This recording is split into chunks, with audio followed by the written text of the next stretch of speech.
अब सत्र है प्रख्यात विद्वान, संस्कृति के अध्येता, पत्रकारिता के विद्वान। हेलो, मैं आग्रह करूंगा डॉक्टर सच्चिदानंद जोशी सर से। मनोज मंच पर लाओ सर को। डॉक्टर सच्चिदानंद जोशी जी पत्रकारिता, साहित्य, संस्कृति, कला के प्रख्यात विद्वान हैं।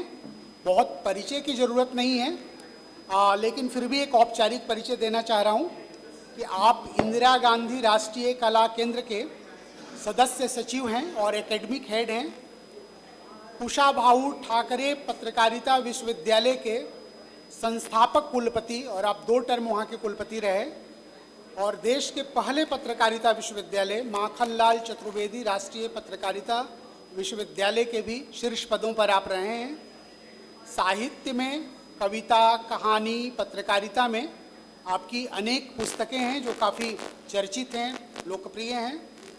आपकी कहानियाँ जो आप लाइव सुनाते हैं सभा समारोहों में, पढ़ने के अतिरिक्त, मतलब किताबों में जो हम लोग पढ़ते हैं उसके अतिरिक्त आपके वाचन में भी बहुत रस मिलता है, उसका एक अपना अलग आनंद है। तो सर से 30 मिनट का यह एक संवाद है जिसमें सर की रचनाएं भी हम लोग सुनेंगे और कुछ बात भी करेंगे।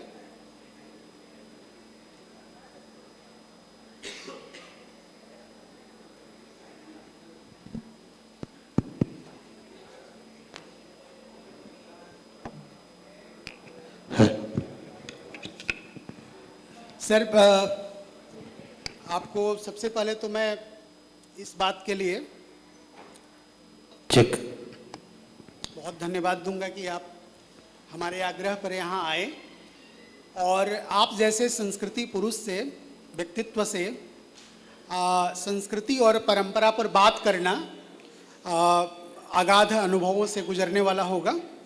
एक चीज़ मेरी सहज जिज्ञासा है कि क्या संस्कृति और परंपरा में भी कुछ अंतर है, और या परंपरा संस्कृति का ही अंग है? हम किस प्रकार से देखें संस्कृति और परंपरा के संबंधों को? देखिए, संस्कृति एक व्यापक फलक है। संस्कृति एक पूरे के पूरे जीवन का दर्शन है और उस व्यापक फलक के अंदर परंपरा उसका एक अंग है। और परंपरा अलग अलग जगह पे हम जानते हैं कि अलग अलग जगह पे परंपरा अलग अलग तरीके से होती है। उदाहरण के लिए होली हमारी संस्कृति का अंग है, लेकिन होली किस तरह से खेली जाए ये अलग अलग जगह की परंपराओं पर है। किसी जगह पर 2 दिन होली होती है, पहले दिन कीचड़ और इसकी होली, अगले दिन रंगों की होली होती है, किसी दिन 5वें दिन रंग की होली खेलना, वो परंपरा का हिस्सा होता है। और जब परंपरा बहुत अधिक पुष्ट हो जाती है तो वो भी एक व्यापक संस्कृति का एक हिस्सा बन जाती है। तो दरअसल मूलतः हम संस्कृति की बात कहते हैं और हम हमेशा ये समझते हैं कि संस्कृति हमारे से अलग कोई एक तत्व है जिसके बारे में हम बात कर रहे हैं। दरअसल जो कुछ हम हैं वो सब भी तो एक संस्कृति ही है। तो हम उसके संस्कृति के उस व्यापक परिदृश्य को देखने समझने की चेष्टा करें तो ये सारी बातें हमें बहुत आसानी से समझ में आ जाती हैं। ये कहा जाता है कि धर्म जो है ईश्वर का आविष्कार है और संस्कृति जो है मनुष्य रचित है। तो इसके बारे में आपका मतलब क्या विचार है कि ये? अब मैं आपसे दूसरी बात पूछता हूँ कि ईश्वर को भी तो मनुष्य ने ही रचा है। ये हमारे यहाँ यही कहा जाता है ना कि क्योंकि जाकी रही भावना जैसी प्रभु मूर्ति देखी तिन तैसी, ये भी कहा जाता है। और इसलिए ईश्वर भी एक मनुष्य की कल्पना, मनुष्य की आस्था, मनुष्य का विश्वास, मनुष्य की प्रेरणा, उन सब का एक प्रकटीकरण ईश्वर के माध्यम से होता है।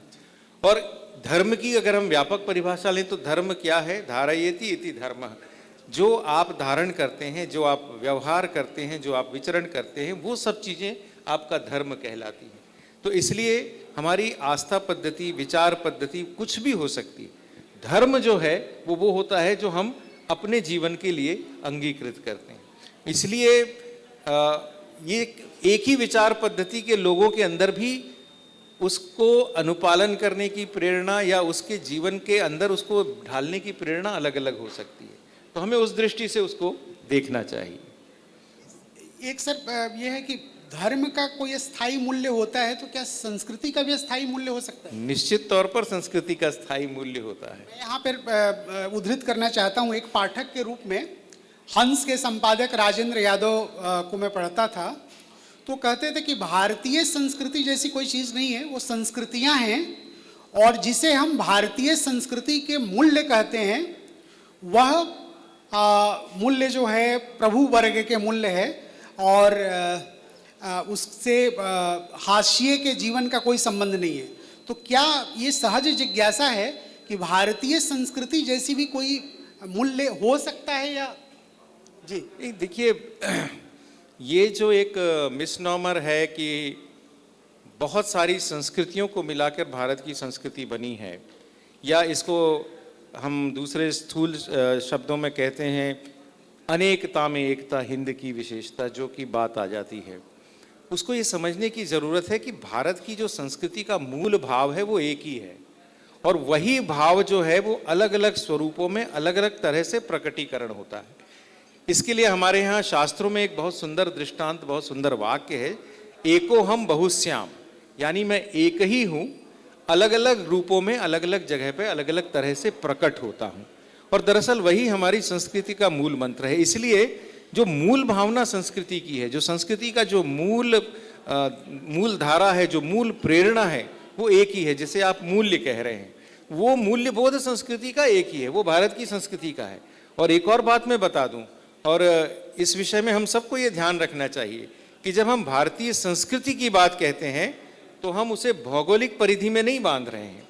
भौगोलिक परिधि के बाहर जाकर भी जो विचार है, जो दर्शन है, जो प्रेरणा है, जो मूल्यबोध है, जो संस्कार हैं, वो भी सब भारत की व्यापक संस्कृति का हिस्सा है। तो इसलिए मैं अब राजेंद्र यादव जी की किसी बात को काटना, या क्योंकि अब एक बहुत वरिष्ठ साहित्यकार हैं और उन्होंने किस दृष्टि से कहा है उसके बारे में नहीं बोलना चाहता, लेकिन जो दर्शन है, जो सोच है, इसलिए आप देखेंगे कि आप भारत के किसी भी कोने में चले जाइए, जो उस बात का जो मूल पिंड है वो वही रहता है। उसके प्रकटीकरण का तरीका बदल सकता है, लेकिन वो बात का मूल पिंड वही है। तो वही दर्शाता है कि ये संस्कृति का जो मूल्य है, जो आधारित मूल्य है, बेसिक जो है, उसका आधारभूत जो मूल्य है, वो वही रहता है।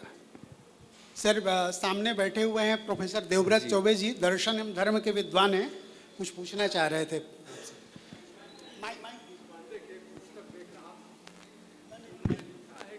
संस्कार जो है, हमारे यहाँ संस्कार बहुत पहले से ही शब्द आता है और संस्कृति बाद में आती है। तो क्या संस्कार का परिणाम संस्कृति है या दोनों पर्याय हैं? इस बारे में आपका क्या मत है?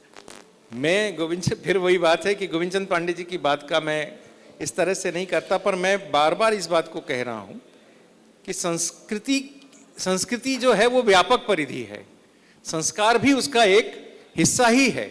संस्कृति से ही संस्कार पोषित हुए हैं, और संस्कार फिर आगे बढ़ते हैं तो वो व्यक्ति में अलग अलग तरह से प्रकटीकरण होते हैं। लेकिन संस्कृति ही नहीं रहेगी तो इसका एक बहुत अच्छा उदाहरण ये है कि आप संस्कार शब्द का अंग्रेजी अनुवाद करके देखिए। मैं तो इतने दिनों से ढूंढ रहा हूं, और मैं इस बात के लिए अंग्रेजी के प्राध्यापकों को आदर से अनुरोध भी करता हूं कि मुझे संस्कार शब्द का एक बिल्कुल समुचित पर्यायवाची शब्द अंग्रेजी में बताएं। वो नहीं है। संस्कार भारत की मूल अवधारणा है। तो जब भारत की मूल अवधारणा है तो वो कहां से आई?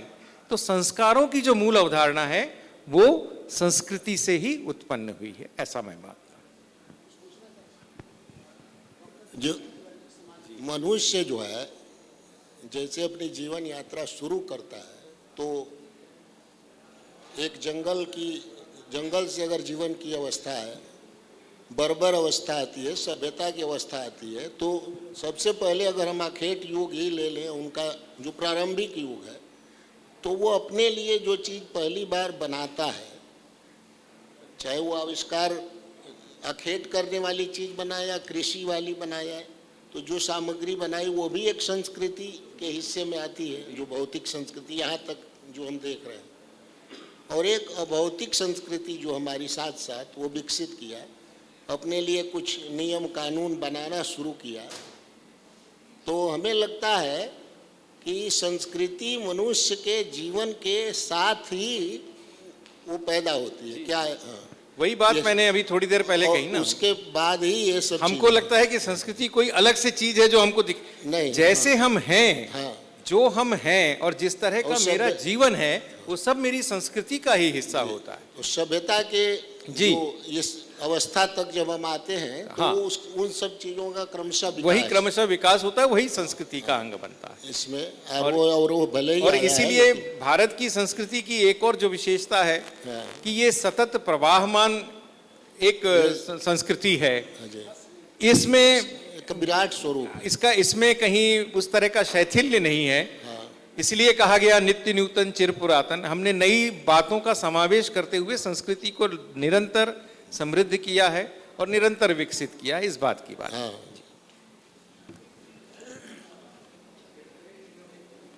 एक चीज और है मैं जानने के लिए कि हम लोग के यहाँ मूल्य की जो चर्चा है, धर्म अर्थ काम मोक्ष, जी।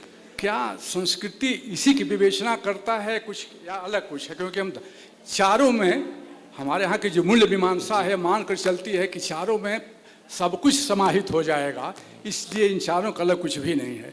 तो क्या संस्कृति इसी की विवेचना करती है? नहीं, इससे भी ज्यादा कुछ है। धर्म अर्थ काम मोक्ष के ऊपर भी कुछ है जो मुझे लगता है कि जो व्यक्ति का चित्त है, जो अध्यात्म है, जो मानस है, उसमें भी बहुत सारी चीजें हैं जो व्यक्ति की संस्कृति परिलक्षित करती है। पर मूल आधार धर्म अर्थ काम मोक्ष का है, जो पुरुषार्थ हमारे बताए गए हैं। लेकिन उसके बाहर भी जाकर व्यक्ति का जो स्व है, उस स्व की खोज, आजकल इस शब्द पे बहुत ज़्यादा चर्चा भी हो रही है कि एक व्यक्ति के तौर पर मेरा स्व भी मुझे ढूंढना चाहिए, और भारत के जो स्व है, वो भारत का स्व क्या है, उसको भी देखने की आवश्यकता है। तो मुझे लगता है कि व्यापक तत्व वो स्व भी है, उस स्व को भी देखना वो बहुत आवश्यक है। अब चूंकि विषय इतना व्यापक है कि इस पर दिन भर चर्चा हो सकती है, मैं सर से रचना पाठ के लिए भी आग्रह करूंगा। उसके पहले सर एक अंतिम प्रश्न कि भारतीयता, मतलब इसको अलग अलग लोगों ने बहुत प्रकार से परिभाषित किया है, इस पे भी बहुत चर्चाएं होती हैं। मैं विद्यानिवास मिश्र को कोट करना चाहूँगा। वो कहते थे भारतीयता निःशेष होने का फकड़पन है। निःशेष होना मतलब, तो मैं उन पर नहीं पूछना चाह रहा हूँ कि उस पर आपकी क्या राय है, आपके अनुसार भारतीयता क्या है? विष्णु पुराण में एक श्लोक है, वो मेरे हिसाब से भारतीयता का मूल मंत्र है। रोज मैं अपने प्रातः स्मरण में उसको अंत में कहता हूँ, और मेरे हिसाब से वो है। बाकी विद्यानिवास जी की भी परिभाषा अपनी जगह है। जीवने यावदा दानम स्यात् प्रदानम ततोधिकम इत्तेषा प्रार्थना अस्माकं भगवन परिपूर्यताम। जो कुछ आपने मुझे दिया है, मैं इससे ज्यादा इस समाज को, इस देश को, मानवता को लौटा सकूं, इतनी आप मुझे क्षमता दें, यही मेरी प्रार्थना है। मुझे लगता है इससे बड़ा दर्शन मानवता का किसी और धर्म में, किसी और विचार में, किसी और राष्ट्रीयता में नहीं है जो भारतीयता में है। ये बहुत संस्कृति का एक संवाद धर्मी और शाश्वत न कहें, मतलब जड़ न कहें, मतलब एक जो है मानवीय और यूनिवर्सल सार्वभौम जो आपने बातें कही सर, सुचिंतित बातें कही। मैं आपसे आग्रह करूंगा कि एक कविता भी आपसे सुनना चाहेंगे कहानियों के अतिरिक्त। 10 मिनट में आप अच्छा। रचना पाठ के लिए आप अगर मुझे एक ही रचना पढ़ना है, 10 मिनट और है, ठीक है।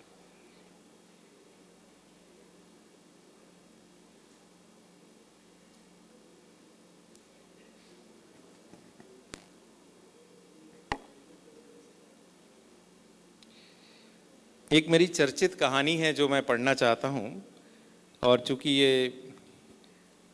रमज़ान का पवित्र महीना है, तो इसलिए ये कहानी विशेष रूप से मैं यहाँ पढ़ना चाहता हूँ।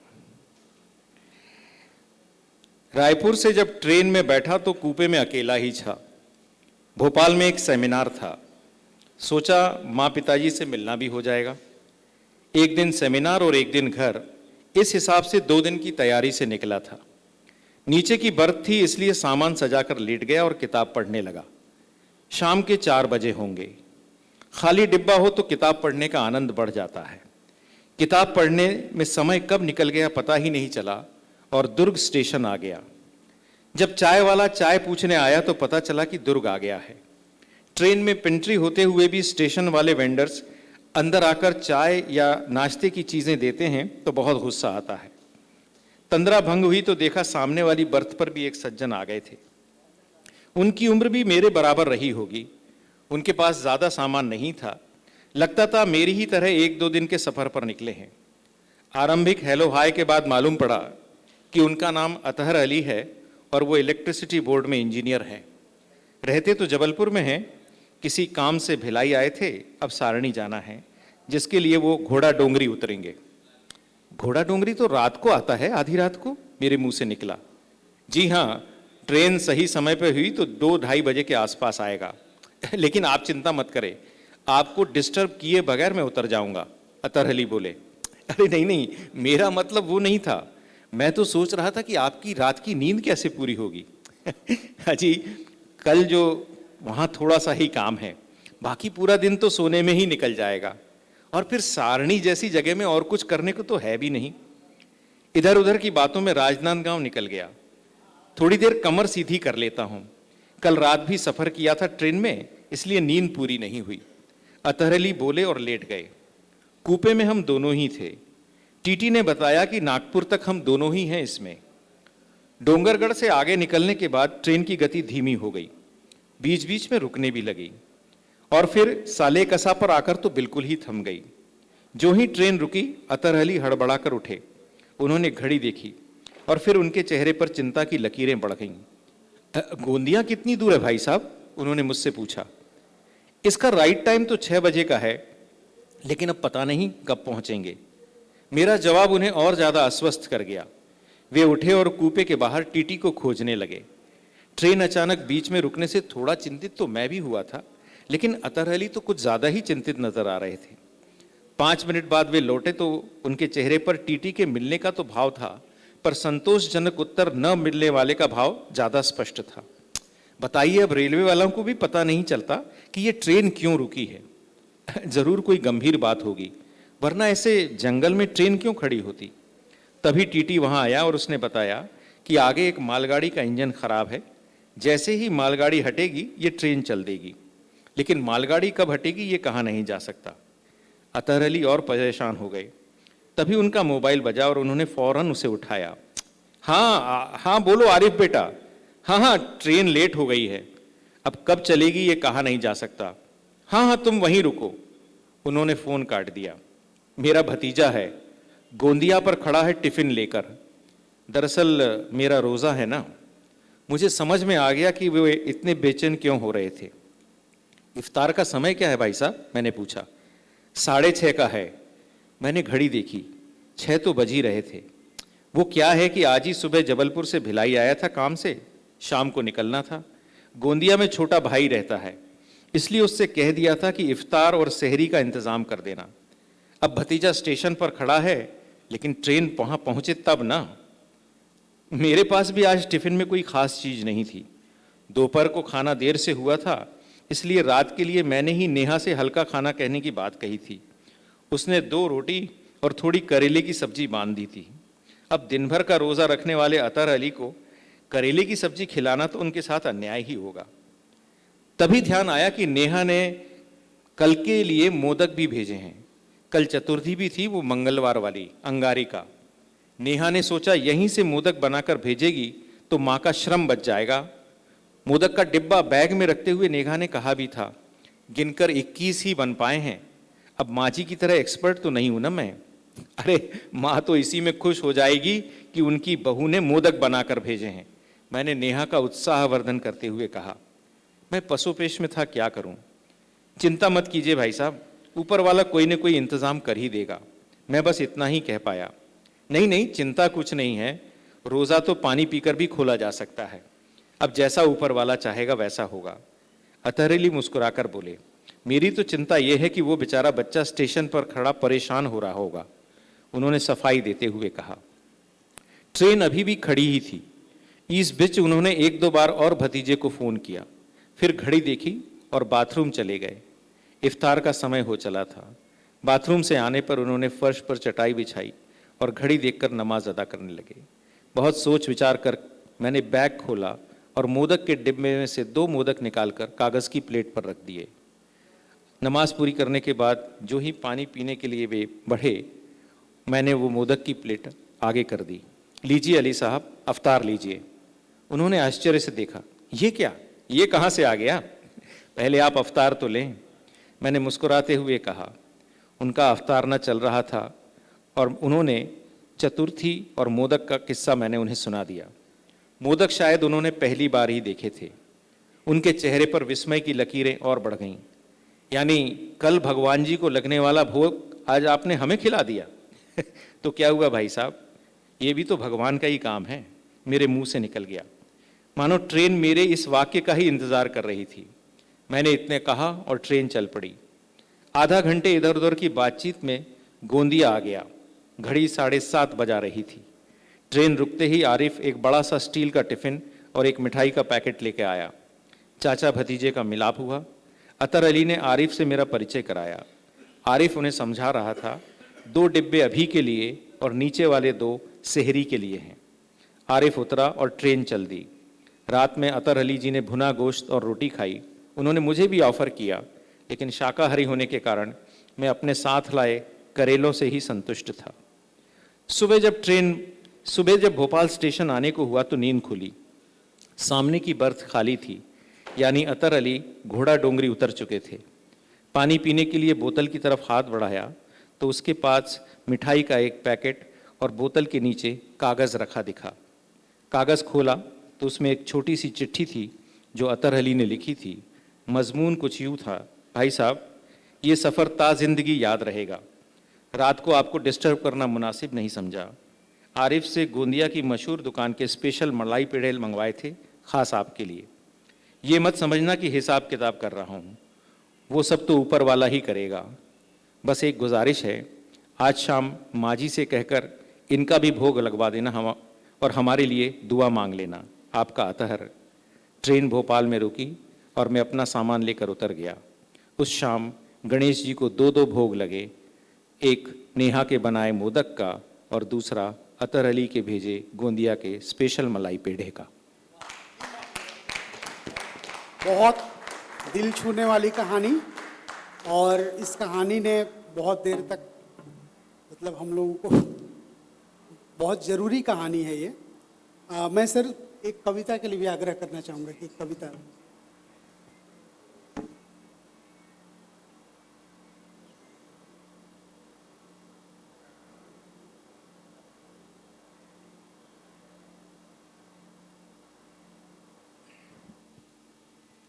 बाबा विश्वनाथ की नगरी में है तो एक शिव पर कविता है, थोड़ी गंभीर है पर मुझे लगता है आपको अच्छी लगेगी। इसका शीर्षक है, आओ हम सब शिव बन जाएं। भावनाओं के घनीभूत में कैसे अपना ध्यान लगाएं, छोड़ मोह लौकिकता का, आओ हम सब शिव बन जाएं। लय प्रलय के घोर भंवर में कठिन थामना जीवन डोर, अस्ताचल में और उदय में कठिन साधना निर्मल भोर, थाम कर हर क्षण को आओ उसे अमृत बनाएं, आओ हम सब शिव बन जाएं। दृश्य अदृश्य के अंतद्वंद में कितने स्वप्न साकार होंगे, आस्थाओं के इस संग्राम में कैसे सब निर्गुण निराकार होंगे। पीकर गरल सारा आओ इस जग को शुद्ध बनाएं, आओ हम सब शिव बन जाएं। सत्य सनातन होता फिर भी शंकाओं की बलि चढ़ता है।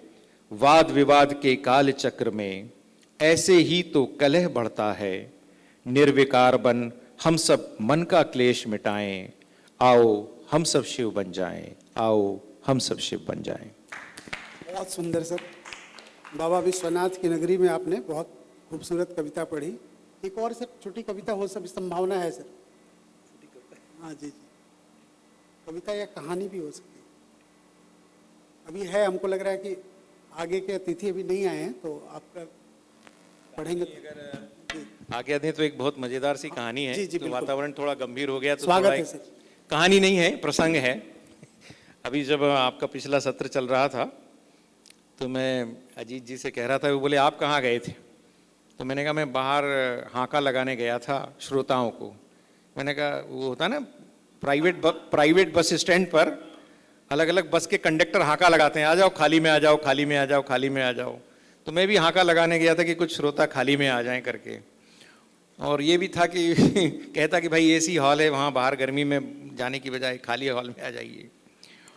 और ऐसे प्रसंग हमारे जीवन में कई बार आते हैं जब आपको मुख्य अतिथि बन के जाना पड़ता है किसी कार्यक्रम में। तो मैंने एक व्यंग लिखा है, हो सकता है आपको अच्छा लगे। उसका शीर्षक है मुख्य अतिथि की अर्हता। इसके मूल एक कैरेक्टर का नाम प्रमोद है, लेकिन वो प्रमोद ये प्रमोद नहीं है, ये मान के चलिए। अब वो एकदम तत्काल बदलूंगा तो ठीक नहीं लगेगा, लेकिन आप अपने ऊपर मत लीजिए। शनिवार की सुबह फोन की घंटी बजी। वैसे जब से चुनाव प्रचार वालों ने फोन का सहारा लिया है तब से अनजान नंबर उठाने में दहशत होती है। इंदौर, अहमदाबाद, बेंगलोर और न जाने कहां कहां के कोड से चुनाव प्रचार के फोन आते हैं। ये नंबर कुछ अलग था इसलिए उठा लिया। नमस्ते भाई साहब, प्रमोद बोल रहा हूं गो सेवा न्यास से। आप क्या कर रहे हैं इस रविवार? प्रश्न प्रत्याशित था और पूछने वाला अपरिचित। माफ कीजिए प्रमोद जी, मैंने आपको पहचाना नहीं, मैंने यथासंभव विनम्र होते हुए कहा। प्रमोद जी ऐसे हंसे मानो मैंने कोई बहुत मजाकिया लतीफा सुना दिया हो। अरे आप कैसे पहचानेंगे, आपका नंबर तो मुझे गोवर्धन भाई साहब ने दिया है। कल हमारे न्यास का वार्षिक उत्सव है, उसमें आपको बुलाना चाहते हैं मुख्य अतिथि के रूप में। गोवर्धन भाई साहब को मैं जानता था, लेकिन गो सेवा में मेरी गति शून्य ही थी। लिहाजा मैंने क्षमा याचना करते हुए कहा, भाई साहब गो सेवा में मेरी कोई गति नहीं है, और आपको तो गोवर्धन भाई साहब को ही बुलाना चाहिए, वो तो इस क्षेत्र में बहुत काम कर चुके हैं। प्रमोद जी ने फिर ठहाका लगाया। अरे बुलाया तो उन्हें ही था, वो आने भी वाले थे, लेकिन ऐन वक्त पर उनका दूसरा कार्यक्रम आ गया, इसलिए वो हमारे यहाँ नहीं आ रहे हैं। उन्होंने ही आपका नाम सुझाया है। गो सेवा विषय का तनिक भी ज्ञान न होते हुए मुझे गो सेवा न्यास के कार्यक्रम में गोवर्धन भाई साहब की अनुशंसा पर जाना पड़ा। कार्यक्रम के अंत में आभार प्रदर्शन के समय प्रमोद जी ऑडियंस को ये बताना नहीं भूले कि ऐन वक्त पर गोवर्धन जी के न आ पाने के कारण हमें इन्हें मुख्य अतिथि के रूप में बुलाना पड़ा है। साथ ही उन्होंने ये भी बता दिया कि गो सेवा मेरा विषय न होते हुए भी मैं सिर्फ उनके आग्रह पर आया हूँ। वैसे भी ऑडियंस को मेरी सारी बात सुनकर ये बात समझ में आ ही गई होगी। अपमान की पराकाष्ठा तो तब हुई जब कुछ दिन बाद गोवर्धन भाई साहब से अनायास भेंट हुई और मैंने उन्हें ये वाकया सुनाया। मुझे लगा कि वे आखिरी समय में ये दायित्व निभाने के लिए मेरा शुक्रिया अदा करेंगे, लेकिन उनकी प्रतिक्रिया इसके उलट थी।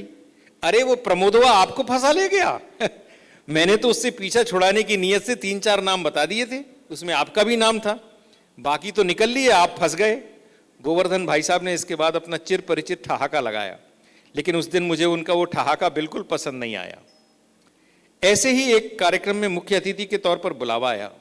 आयोजक ने बड़े गर्व से बताया कि इस कार्यक्रम के लिए उसने 300 की कैपेसिटी वाला एसी हॉल ले लिया है। इससे पहले कि मैं उनकी प्रशंसा में कुछ कह पाता, आयोजक ने पूछा, आप कितने ला पाएंगे? मुझे वो प्रश्न समझ में नहीं आया। कितने का क्या मतलब है?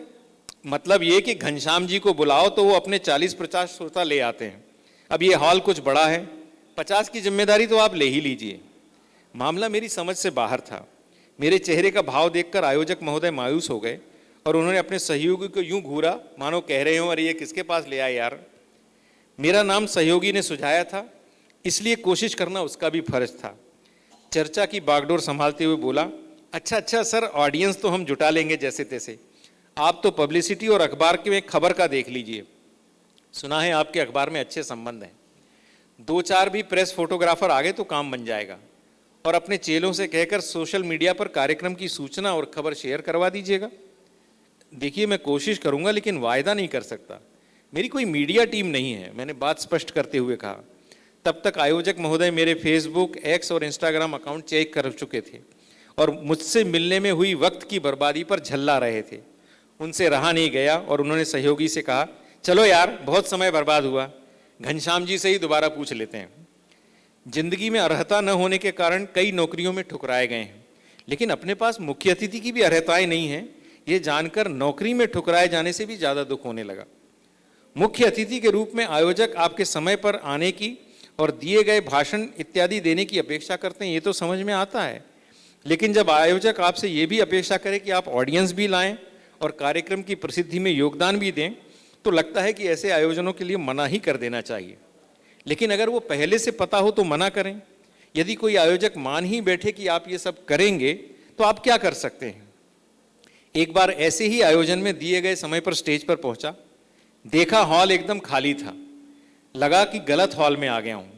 फिर स्टेज पर नजर गई जहां कार्यक्रम का बैनर लगा था और जो आयोजक महोदय थे वो स्टेज पर फूल माला का इंतजाम कर रहे थे। फिर लगा कि शायद मैं गलत समय पर आ गया हूं। अरे आइए आइए ना सर, आइए देखिए ना सर, ससुर एक को ऑडियंस नहीं आया। इतनी पब्लिसिटी किए, बैनर पोस्टर सब छपवाए, लेकिन कोई ससुरा फटकने का नाम ही नहीं ले रहा। मैं असमंजस में था कि आयोजक महोदय के इस स्वागत संबोधन का क्या उत्तर दूं। कार्यक्रम का विषय गंभीर था, इसलिए 2-3 दिन लगाकर भाषण की तैयारी की थी। आयोजक का भुनभुनाना जारी था। वो ससुरे स्कूल वाले भी ऐन वक्त पर दगा दे गए और ये रामेश्वर भी नहीं आया अभी तक। रामेश्वर? रामेश्वर कौन? मैंने एक निरर्थक प्रश्न पूछा, क्योंकि रामेश्वर कोई भी होता तो क्या फर्क पड़ने वाला था। अरे रामेश्वर हमारी संस्था का सेक्रेटरी है, उसे भेजा था पास वाली बिल्डिंग के कुछ कोचिंग के बच्चों को लाने के लिए। कोचिंग के बच्चे? अरे वो बच्चे रहते हैं ना आसपास के कमरों में, वो आ जाते हैं नाश्ते के लालच में। भौरी के यहाँ से कचौड़ी भी बनवा लिए 50 आदमियों के हिसाब से, अब यहाँ 5 आदमी भी नहीं है। क्या करें, हमारी तो समझ से बाहर है। कार्यक्रम की अध्यक्षता तो त्रिपाठी जी को ही करनी है ना, वो भी नहीं आए अभी तक। मैंने जरा विषय बदले इस नियत से पूछा, अरे साहब त्रिपाठी जी बहुत बिजी आदमी हैं, अभी होंगे किसी दूसरे कार्यक्रम में, अपने भाषण के समय आ जाएंगे। ऑडियंस नहीं देखेंगे तो वो भी नाराज होंगे, कहेंगे किसको बुला लिए हो, कौनो आने को ही नहीं है। मेरे मन में इस बात का अपराध बोध गहराता जा रहा था कि मेरे ही कारण ऑडियंस नहीं आ पाया है। तभी रामेश्वर पसीना पोंछता हुआ आया। उसके चेहरे से दिख रहा था कि उसे सफलता नहीं मिली। वो चुप भी रहता तो बात समझ में आती, लेकिन उसने बताकर मेरी ग्लानि को और बढ़ाना जरूरी समझा। कोई नहीं आ रहा भैया, भंवरी की कचौड़ी के लालच में भी नहीं आ रहा। ससुरे कहते हैं कि सेल्फी वाला गेस्ट बुलाते तो मजा आता, अब इनके साथ कौन सेल्फी लेगा, कोई किसी को लाइक भी नहीं मिलेगा। ऐसा लगने लगा कि यह सत्र अब यहीं समाप्त हो जाए और मैं घर की राह लूं। लेकिन चूंकि हॉल का किराया दिया जा चुका था और भंवरी की कचौड़ियाँ भी आ चुकी थी, इसलिए कार्यक्रम हुआ। आयोजन समिति के 3 और हॉल की सफाई वाले 4, इस तरह सप्तऋषियों के सामने मैंने बड़े जतन से तैयार किया गया अपना भाषण सुनाया। त्रिपाठी जी ने अपने किसी जासूस के माध्यम से यहाँ के ऑडियंस का हाल जान लिया था और इसलिए उन्होंने इस आयोजन से कन्नी काट ली। कहना न होगा कि उसका ठीकरा भी आयोजक ने मेरे ही सिर फोड़ दिया। अंततः बिना आवागमन व्यय, बिना शॉल गुलदस्ते के मैंने घर की राह ली। संतोष बस इतना ही था कि आयोजक महोदय ने सदाशयता में भंवरी की 10 कचौड़ियाँ साथ में बांध दी थी। लिटफेस्ट और उत्सवों के दौर में ये बहुत उत्सवधर्मी व्यंग है, कहानी है। तो सर आपका बहुत बहुत आभार।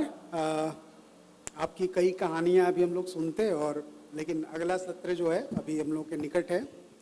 मैं आग्रह करूंगा प्रोफेसर देवव्रत चौबे जी से कि आप सर को लिटफेस्ट का मोमेंटो देकर सम्मानित करें। सर।